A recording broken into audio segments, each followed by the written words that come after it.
5h34 e agora vamos direto a Londres conversar com o Sérgio Uti sobre os destaques do noticiário internacional. E olha só quem está entre nós de novo, hein, Sérgio? Donald Trump.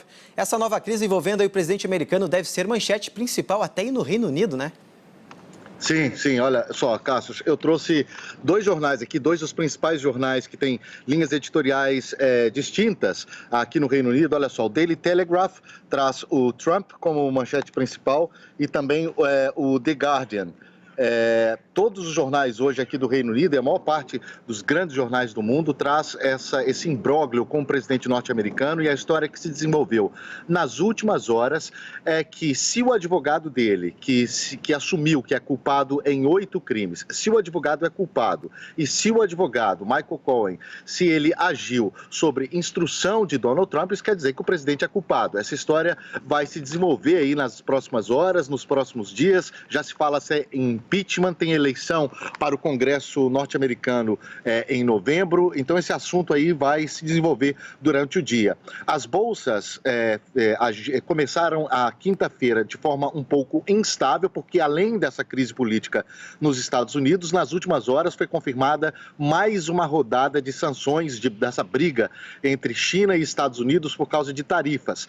Os Estados Unidos impuseram 16 bilhões de dólares, mais ou menos 64 bilhões de reais de tarifas à China. A China devolveu com a mesma moeda 64 bilhões. Esse assunto também vai se desenvolver durante o dia, Cássio.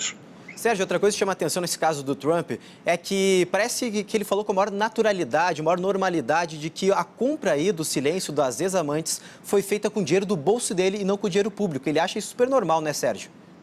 Exatamente, ele coloca isso como se fosse uma coisa absolutamente normal, né? Se esquecendo que ele está no cargo de presidente da República, né? Da maior potência do planeta. E o que as pessoas colocam, como eu disse anteriormente, é exatamente isso. Se o advogado se a justiça reconheceu que o advogado praticou ali 8 crimes, esses 8 crimes, sabendo Trump de tudo se passava, inclusive instruindo para que isso acontecesse, ele também pode ser culpado, né?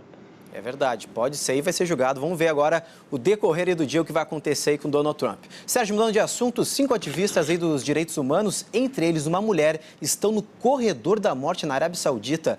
Sérgio, alguma esperança aí para eles? E a gente quer saber o que realmente eles fizeram para estar aí, né, sendo julgados aí no corredor da morte.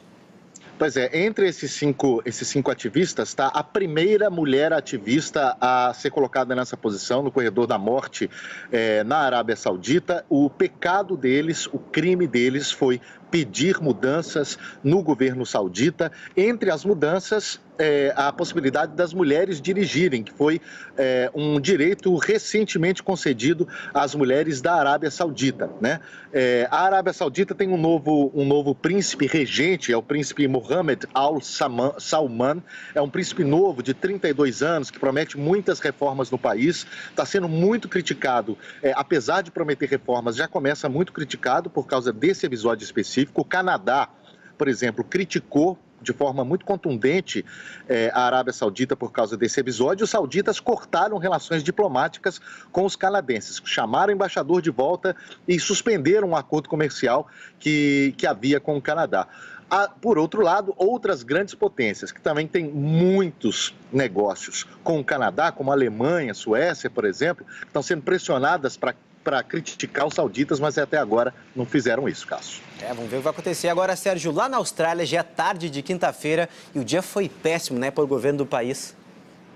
Exatamente, foi péssimo. 10 ministros pediram demissão nas últimas horas, isso porque o primeiro-ministro Malcolm Turnbull ganhou um voto de confidência nas últimas horas, mas o partido dele, o Partido Liberal, considera que isso não é suficiente para mantê-lo no poder. Portanto, 10 ministros, esse primeiro-ministro está aí na beirinha do precipício, Cássio.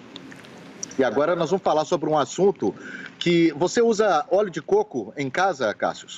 Olha, Sérgio, já usei algumas receitas para fazer frituras também, eu substituí, né, pela banha que a gente fala aqui no Brasil, né? Mas eu já vi, esse assunto é bem polêmico, né, Sérgio? Já vi muita gente dizendo, muitos nutricionistas utilizando aí o óleo de coco em algumas dietas, ajuda aí no emagrecimento, na agilidade para perder peso, mas também já vi muita gente dizendo que tudo que é excesso é prejudicial à saúde, né?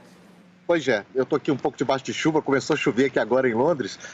A pesquisadora Karin Michael, que é uma pesquisadora alemã muito respeitada, ela faz parte da Universidade de Harvard e também da Universidade de Freiburg, na Alemanha.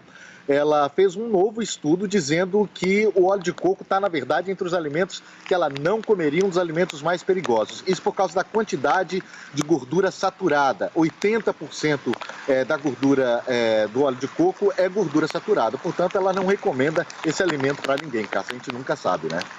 É verdade. Olha, Sérgio, estou até com pena de ti, porque o tempo está te castigando, né? Chuva caindo, mas faça sol, faça chuva. O Sérgio está aqui dando as notícias e os destaques aí internacionais aqui para SBT Notícias. Obrigado, Sérgio. Busca um refúgio aí, valeu. Até mais, até amanhã. Bom, gente,